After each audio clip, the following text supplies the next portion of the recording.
আসসালামু আলাইকুম। শবে বরাত চলে গেল, তার মানে কুরবানির আমেজ কিন্তু শুরু হয়ে গিয়েছে। আমরা যারা খামারি আমাদের কিন্তু এই যে কুরবানির ঈদের যে আনন্দটা এটা কিন্তু শুরু হয়ে যায় শবে বরাতের পর থেকে। কারণ আপনারা লক্ষ্য করলে দেখবেন যে শবে বরাতের পর থেকে যে খামারে সারা বছর ফাঁকা থাকে সেই খামারটা ভর্তি হয়ে যায়। দেখবেন আমাদের বাংলাদেশের প্রেক্ষাপটে প্রত্যেকটা বাসা বাড়িতেও একটা দুইটা করে গরু লালন পালন শুরু হয়ে যায়। তাদের প্রধান টার্গেট থাকে কুরবানিতে দুটা একটা হলেও গরু বিক্রি করতে হবে। তো আজকের ভিডিওটাতে আমি ২ থেকে ৩টা বিষয় নিয়ে আলোচনা করব। সেই বিষয়গুলোর মধ্যে প্রথমত হলো যে আমরা কোন সময়ের জন্য কোন গরু নির্বাচন করব, দ্বিতীয়টা হলো কুরবানির জন্য কি ধরনের গরু আমাদের রাখা উচিত এবং তৃতীয়টা হলো যে কিভাবে খামারটা করলে আমরা এখান থেকে অবশ্যই লাভবান হতে পারবো। তো আমি আপনাদের যদি একটা জিনিস দেখাই, ক্যামেরাটা যদি একটু সামনে আনি, এই যে দেখেন এই পাশে আমার যে গরুগুলো আছে এগুলো কিন্তু সব কালো গরু। তো এগুলো কিন্তু আমার কুরবানি প্রজেক্টে না। আপনারা জানেন এগুলো আমি কিছুদিন আগে এনেছিলাম। আলহামদুলিল্লাহ এগুলো অনেকটা ফ্যাটেনিং হয়েও গেছে। এগুলো আমি মোটামুটি ৭৫-৮০ দিনের টার্গেট করে নিয়ে এসেছিলাম, কারণ এগুলো আমি ঈদে বিক্রি করবো। ধরেন যে ১ মাস হয়ে গেছে, আরো ১ মাস থাকলো, থাকার পর বা আরো ৪০-৪৫ দিন থাকবে। টোটাল এগুলো আমার খামারে হয়তো বা সব মিলে ৭৫ বা ৮০ দিনের নিচেই থাকবে আর কি। খামারে আনা হয়েছে এবং সামনে যতদিন থাকবে এই ৮০ দিনের মধ্যে যতটুকু ফ্যাটেনিং করতে পারি ফ্যাটেনিং করে কিন্তু বিক্রি করে দিব, এটাই আমার টার্গেট। ইনশাল্লাহ ৮০ দিনে কিন্তু ফুল ফ্যাটেনিং এগুলো হয়েও যাবে। তো এই ক্রসগুলো নির্বাচন করার একটাই কারণ, সেটা হলো যেহেতু ঈদে আমার মাংসের প্রয়োজন, এখানে আমার রং বা কোন গরু এটার কোনো মানে সমস্যা নেই। এই জন্য ক্রস নির্বাচন করা, কারণ ক্রসগুলো কিন্তু প্রচুর ওয়েট গেইন করতে পারে। এগুলো প্রতি মাসে আপনার যে পরিমাণ ওয়েট গেইন করবে, আপনার একটা সাইওয়াল বা দেশি গরু কিন্তু এই পরিমাণ ওয়েট গেইন করবে না। এখন আমার মুখ্য যেহেতু এখানে বিষয় হলো মাংস আমার লাগবে, কারণ ঈদে আপনার মানুষ মাংসের জন্য গরু কিনবে, যেহেতু কেটে বিক্রি করবে।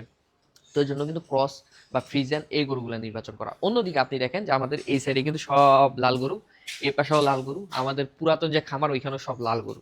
এই লাল গরুগুলো রাখার একটাই কারণ, সেটা হলো কুরবানি। এখন কুরবানিতে আমরা কি কি ধরনের গরু রেখেছি একটু যদি ভালোভাবে যদি দেখেন, দেখেন এই গরুগুলো, এগুলো কিন্তু বিশাল বিশাল সাইজের গরু। এগুলো কিন্তু বিশাল সাইজের গরু। এটা শুয়ে আছে, এটা উঠলে এটা বুঝতে পারতেন, এটাও কিন্তু বিশাল, এটাও বিশাল, এটাও বিশাল, এগুলো তো বিশাল। মানে বড় বড় পাহাড় মহিষ সব কিন্তু আমার এইখানে এসে মানে একত্রিত হয়েছে।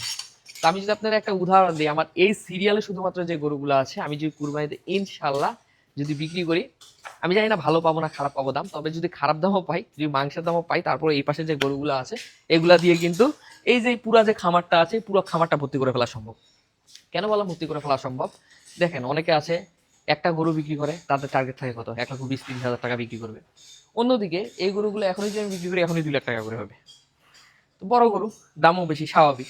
অন্যদিকে আমার এখানে আপনি যদি আসেন একটু কাছ থেকে দেখাই, একই গরু দেখেন, এগুলাও লাল, এই পাশেও দেখেন লাল গরু আছে, এই দেখেন লাল গরু।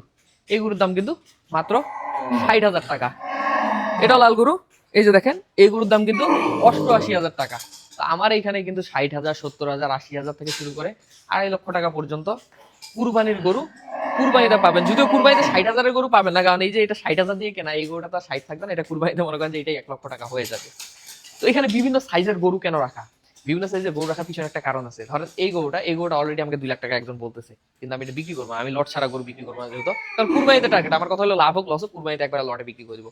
তো আমার যেটা টার্গেট সেটা হলো, ধরেন আমার খামারে একজন আসলো, যেমন এই গরুটা একজন দেখে পছন্দ করছে, ২ লাখ টাকা দিয়ে নিবে, সে এটা পালন করবে কুরবানি পর্যন্ত, তারপর এটা মনে করেন যে সে কুরবানি দিবে আর কি, নিজের মতো, মানে নিজেই পালন করে কুরবানি দিবে, তার এটা শখ।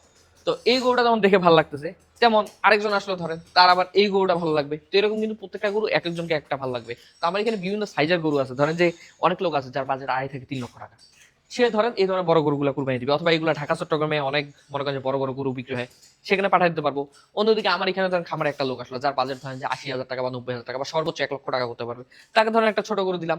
আবার অনেকের বাজেট ধরেন ১.৫ লক্ষ টাকা, ১.৫ লক্ষ টাকা তো অনেক গরু বের হবে, যেহেতু আমি মনে করেন যে কিছুদিন আগে যে গরুগুলো কিনছি আপনারা দেখছেন ১,১৫,০০০ ২০,০০০ করে গরু কিনছি। অনেকে গরু বিক্রি করে যেখানে ১,১৫,০০০ ২০,০০০, সেখানে আমি গরুই কিনতেছি ১,১৫,০০০ ২০,০০০ টাকা দিয়ে। তো এই ১,১৫,০০০ টাকার গরুগুলো তো মিনিমাম আপনার ১.৫ লক্ষ থেকে শুরু করে ১,৬০,০০০ পর্যন্ত হবে। তো যাদের বাজেট ১.৫ লক্ষ তারা ওই ধরনের গরুগুলো নিবে। টোটাল কথা আমার এখানে কুরবানিতে কিন্তু আপনি সর্বনিম্ন ১ লক্ষ টাকা থেকে ২.৫ লক্ষ ৩ লক্ষ টাকা পর্যন্ত গরু পাবেন, ৩ লক্ষ হয়তো পাবেন না, ২.৫ লক্ষ পর্যন্ত গরু পাবেন।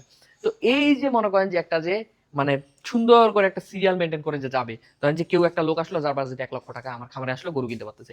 কারো বাজেট ১,২০,০০০ টাকা, আমার খামারে আসলো গরু কিনতে পারতেছে। কারো বাজেট ১.৫ লক্ষ টাকা, আমার খামারে আসলে গরু কিনতে পারতেছে। ২ লক্ষ পারতেছে, ২.৫ লক্ষ পারতেছে।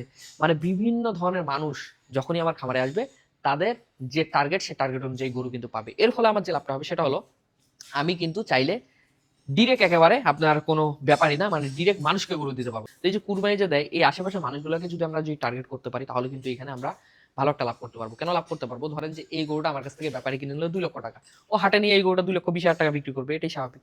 বাট এই গরুটা যদি আমি যদি যে 2,20,000 দিয়ে কিনবে, মানে সে তো কুরবানি দেওয়ার জন্য কিনবে, তো আমি যদি ডিরেক্ট কুরবানি দেওয়া একটা লোকের কাছে যদি এই গরুটা বিক্রি করতে পারি, হাটে নিলে তো 2,20,000 লাগতেছে, আমি বিক্রি করলে কিন্তু আমাকে 2 লাখে বিক্রি করতে হবে।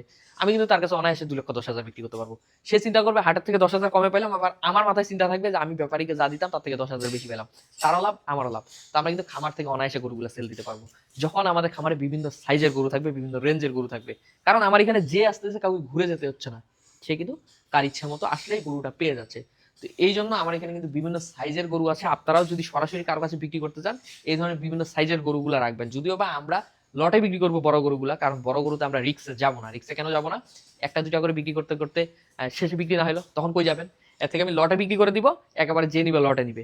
বাট ছোট গরুগুলা কিন্তু আমরা এলাকাতে সুন্দর সেল করে দিতে পারবো। এই যে মনে করেন যে কুরবানিতে বললাম লাল দেখে কিনবেন, আপনার ইয়াতে সারা বছর মাংসের জন্য আপনি ক্রস দেখে কিনবেন। আর যেটা বললাম যে বিভিন্ন সাইজের গরু রাখবেন, তাইলে আপনি দামটা ভালো পাবেন। তাইলে এখানে কিন্তু 3টা জিনিসই আপনারা পেয়ে গেলেন, যে মাংসের জন্য কোন গরু সারা বছরের জন্য, এবং কুরবানির জন্য কোন গরু, এবং বললাম যে আপনাদের যে কিভাবে পালনটা করলে এখানে ভালো প্রফিট পাবেন। তো সেই হিসাবে আপনাদের সব ধরনের সাইজ যদি আপনারা যদি মেনটেন করতে পারেন, তাহলে আপনার সব ধরনের গরু আপনার এখানে যে যে গরু কিনতে আসতে সে সেই গরু পাচ্ছে। ডিরেক্ট আপনি গ্রাহক পর্যায়ে গরুটা দিতে পারতেছেন, তারা এলাকার মানুষকে গরু বিক্রি করে দিতে পারতেছেন। সেখানে ব্যাপারী ট্যাপারী লাগবে না, একটু হলেও দামটা আপনি কিন্তু বেশি পাবেন। ফলে আপনার প্রফিটটাও একটু হলেও বেশি হবে। আমি যে জিনিসগুলো বললাম এগুলো যদি আপনারা যদি একটু মাথায় ভালো করে ক্যাচ করতে পারেন, বা আমার কথা যদি মানে আমি আপনাদের যেটা বুঝাতে চাচ্ছি এটা যদি আপনারা বুঝতে পারেন, তাহলে আমার মনে হয় আপনারা এই গরু পালন করে খুব ভালো লাভবান হবেন। তারপর যে কোনো প্রশ্ন থাকলে আমি তো আছি আপনাদের উত্তর দেওয়ার জন্য। কমেন্টে প্রশ্ন করবেন, উত্তর আমি দিব। ধন্যবাদ সবাইকে। আসসালামু আলাইকুম।